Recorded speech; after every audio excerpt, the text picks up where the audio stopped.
सुप्रभात बच्चों। आज हम लोग हिंदी पाठ 2 पढ़ेंगे। इस पाठ का नाम है परीक्षा। इस पाठ के रचनाकार प्रेमचंद जी हैं। ठीक है। प्रेमचंद एक ऐसे कहानीकार हैं जो यथार्थ, सरल, सरस भाषाओं का प्रयोग उन्होंने किया है, इसलिए उन्हें कथाकार सम्राट और उपन्यासकार सम्राट के नाम से भी जाना जाता है। ठीक है। तो उनकी यह रचना है परीक्षा। और परीक्षा का मतलब होता है जो एक दूसरे की इच्छा पर निर्भर हो, उसको हम कहते हैं परीक्षा। तो आज ऐसी ही कहानी हम लोग पढ़ेंगे। तो सबसे पहले हम कहानीकार का परिचय जान लेते हैं कि उनका जन्म स्थान, जन्म कब हुआ और कहाँ के रहने वाले थे, उनकी रचना क्या है, इस पर हम लोग आज प्रकाश डालते हैं। तो सबसे पहले हम यह देखते हैं कि रचनाकार का परिचय। मुंशी प्रेमचंद का जन्म 31 जुलाई 1880 ईस्वी को वाराणसी के समीप लम्ही ग्राम में हुआ था। ठीक है। इनका क्या नाम था? मुंशी प्रेमचंद। तो इनका जन्म हुआ था 31 जुलाई, है ना, 1880 को। वे वाराणसी के समीप लम्ही ग्राम में हुआ था उनका जन्म। इन्हें हिंदी साहित्य में कथा सम्राट और उपन्यास सम्राट के रूप में जाना जाता है। इनका बचपन का नाम धनपत राय श्रीवास्तव था। इन्होंने हंस और जागरण जैसी पत्रिकाओं का संपादन किया। ठीक है। इन्होंने उर्दू से अपना लेखन आरंभ किया। आज के युग में कथा, कहानी व उपन्यास की चर्चा तो जैसे प्रेमचंद के बिना पूरी ही नहीं होती है। यानी इस तरह की रचना करने वाले, जो कथा लिखे, उपन्यास लिखे, इस तरह से बहुत बिरले कम रचनाकार होते हैं जो प्रेमचंद थे। उनके बिना यह संभव भी नहीं है। प्रेमचंद के बिना ऐसा संभव नहीं है। कहानी और उपन्यास की चर्चा तो जैसे प्रेमचंद के बिना पूरी ही नहीं होती। प्रमुख कृतियां इनका गोदान, सेवा सदन, निर्मला, गबन, कर्मभूमि, रंगभूमि आदि उपन्यास। और इनकी उपन्यास एक मानसरोवर है जो 4 भागों में उपलब्ध है, इनका कहानी संग्रह। तो इस तरह की ये कथाकार है। उन्होंने अपनी रचना में एक ऐसा कहानी की पर प्रकाश डाला है उन्होंने, जिसमें आपको उस कहानी के माध्यम से नीति, धर्म, यह सब कुछ आपको उस कहानी के द्वारा पता चल जाएगा। और वास्तव में यह कहानी अनुकरणीय है, इसका हमको पालन भी करना चाहिए। इस कहानी का जो शीर्षक दिया गया है परीक्षा, उसमें एक दीवान होते हैं जो एक राजा के दरबार में 40 वर्षों तक काम किए हैं। और 40 वर्षों के काम के दौरान उनके आचरण के, व्यवहार के विरुद्ध किसी तरह का कोई शिकायत नहीं था।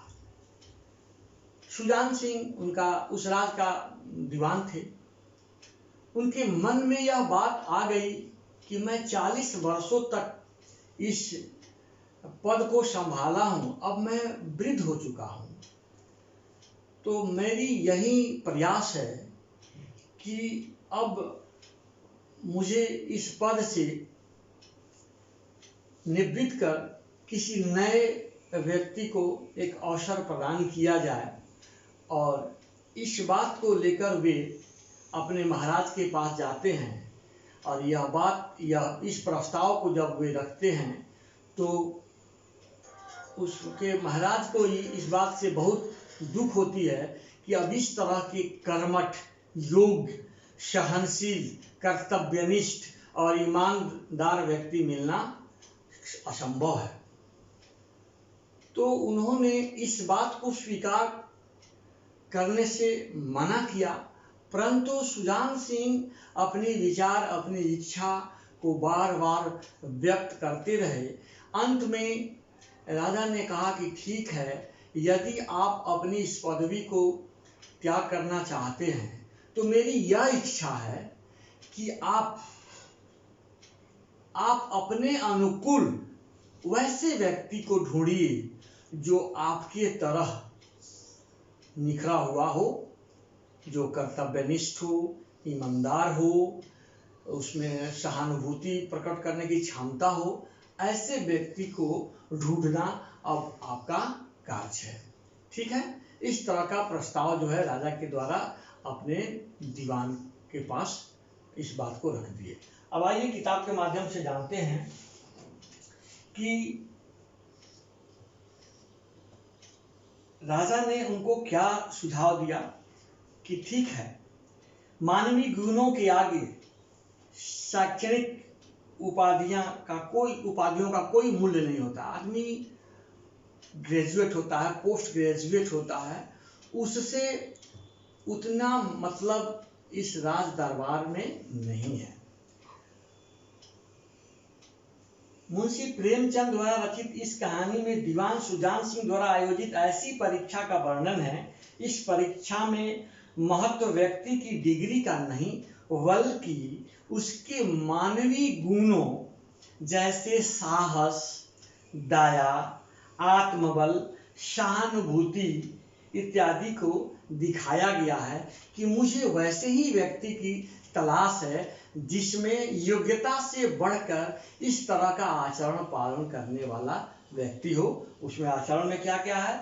साहस, दया, आत्मबल, सहानुभूति इत्यादि। ठीक है, अब आइए इसके कुछ और महत्वपूर्ण बातें हैं जिसको हम जान लेते हैं कि प्रत्येक व्यक्ति के जीवन में अनेक उतार चढ़ाव आते रहते हैं। ऐसी मान्यता है कि ईश्वर मनुष्य की परीक्षा लेते हैं। ऐसी मान्यता है कि ईश्वर मनुष्य की परीक्षा लेते हैं। ठीक है, इसी कारण उसे समय समय पर अनेक चुनौतियों का सामना करना पड़ता है। कभी हम दुखी हो जाते हैं और क्षण मात्र में ऐसा कुछ हमारे सामने अवसर आ जाता है कि मैं प्रसन्न हो जाता हूँ। तो जो दुखी होते हैं वही परीक्षा की घड़ी होती है। तो इसका मतलब है कि हमारा जीवन उसी तरह से संघर्षमय होता है, हमारे जीवन में उतार चढ़ाव होता है, उसी को हम परीक्षा कहते हैं। आपके जीवन में भी कभी ऐसा समय आए तो उसे हार मानकर थककर नहीं बैठना चाहिए और इसको ईश्वर के ऊपर भी नहीं छोड़ना चाहिए, अपितु अपना प्रयास करते रहना चाहिए। ऐसा कहा गया है कि ईश्वर उसी व्यक्ति को मदद करते हैं जो व्यक्ति अपना मदद खुद करता है। ठीक है, ऐसा नहीं कि दैव दैव कर आलसी पुकारा। वह व्यक्ति जो है कर्महीन होता है, आलसी होता है, जो केवल ईश्वर पर ही भरोसा करता है। उसको तो अपने कर्म पर भी भरोसा करना चाहिए, है ना। कर्म पर भरोसा करने वाले को जिंदगी में उतार चढ़ाव आते रहता है। ठीक है, तो ईश्वर द्वारा ली जा रही परीक्षा में स्वयं को उत्तीर्ण करने का प्रयास करना चाहिए कि ईश्वर ने हमें जो भी समय का चुनौती दिया है, उन सारी समय को चुनौतियों को मैं पार कर निखर जाऊं और निखर करके अपनी जो है गुणों को अपने व्यवहारों से, अपने आचरण से, अपने सहानुभूति से लोगों के मन को जीत लें। तो इस तरह से इस कहानी का सार है और इसमें सुजान सिंह एक ऐसे व्यक्ति का चुनाव करते हैं। पहले भी राज दरबार में यह ढिढोरा पिटवा दिया जाता है, योग्यता तो दिया जाता है, लेकिन योग्यता पर विशेष ध्यान न दे करके उस व्यक्ति को सोने की तरह उसमें निखार होनी चाहिए। उस व्यक्ति को इस कदर होना चाहिए कि वह जब भी हमारी राज्य में किसी तरह का संकट आवे तो वह अपने साहस का परिचय दे। यदि हमारे राज्य में कोई जनता दुखी होती है तो वह अपनी सहानुभूति को प्रकट कर अपने व्यवहार से उसके हृदय को जीत ले। इस तरह की प्रेरणा उनके द्वारा देनी चाहिए। यह क्या होता है, इससे कि राज दरबार में जितने भी लोग रहते हैं, जनता रहती है, वे सब इस तरह के आचरण से प्रसन्न रहते हैं, जिससे राजा भी प्रसन्न रहता है।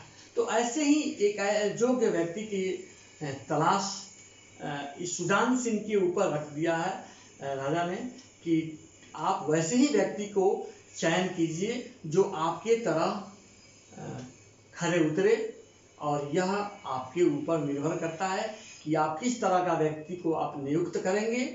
इसके लिए आपको पूर्ण रूप से अधिकार दिया गया है।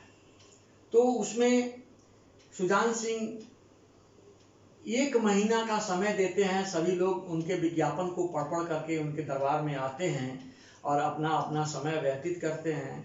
एक समय आता है कि वहाँ पर जो है एक बूढ़ा व्यक्ति अपने बैलगाड़ी में अनाज लेकर जाता है और वह गाड़ी कीचड़ में फंस जाती है, और जहाँ गाड़ी फंस जाती है उसके सामने खेल का मैदान होता है, उसमें सभी खिलाड़ी खेलते हैं, और इन सारी परिस्थितियों को देखकर कोई उस बूढ़े व्यक्ति को मदद नहीं करता है। उसमें एक जानकी दास नाम का एक व्यक्ति होता है जो सूट बूट में होता है, उसके पैरों में चोट लगी हुई रहती है, फिर भी उस तरह की स्थिति को देखकर वह चाहता है कि मैं इस व्यक्ति को मदद करूं, और वह अपनी सारी कपड़ा को उतार कर किनारे रख कर उस बूढ़े व्यक्ति से आदेश लेकर और उसकी गाड़ी को उस कीचड़ से निकालने का प्रयास करता है, जिसमें वह पूरे कीचड़ से भर जाता है। इतने पैर में दर्द होने के बावजूद भी वह उस बूढ़े व्यक्ति को मदद करता है और करके उसको कीचड़ से बाहर निकलता है। जब इस तरह की स्थिति आती है तो वह बूढ़ा व्यक्ति मन ही मन वह चयन भी कर लेता है कि यह व्यक्ति मेरे राज के लायक है, जिसके पास साहस है, जिसके पास दया है, जिसके पास सहानुभूति है, वैसा योग्य व्यक्ति मुझे आज मिल गया। ठीक है। जब इस तरह की बात हो जाती है तो एक दिन सभी जो उम्मीदवार अपनी अपनी उम्मीदवारी प्रस्तुत करने के लिए वह पहुँचे रहते हैं, तो वहाँ उस बूढ़े सुजान सिंह के द्वारा यह घोषित कर दिया जाता है कि जिस व्यक्ति की मुझे तलाश थी वह व्यक्ति मुझे मिल गया है, और अनंतो गत्वा उस व्यक्ति के नाम का घोषणा कर दिया जाता है, जिससे और भी लोग आए हुए जो है वह काफ़ी क्षोभ हो जाते हैं, और उस जानकी दास का चयन जो है उस सुजान सिंह के पद पर कर लिया जाता है। ठीक है। तो इस कहानी में यह सब सीख है जो हमारे लिए अनुकरणीय है और हमें उसके पालन भी करना चाहिए, या इससे हमें शिक्षा भी मिलती है। ठीक है। इसके बाद तब हम लोग कल जो है इसके शब्दार्थ को, कठिन शब्द जो है उसको जानेंगे और इस कहानी को विस्तार रूप से पढ़ेंगे। ठीक है। और इसके बाद इसका प्रश्नोत्तर है, गद्यांश है, पद्यांश है, रिक्त स्थान है, इन सारी चीज़ों को हम फिर क्रमशः देखते रहेंगे। ठीक है बच्चों, धन्यवाद। फिर हम लोग मिलते हैं अगले वीडियो में।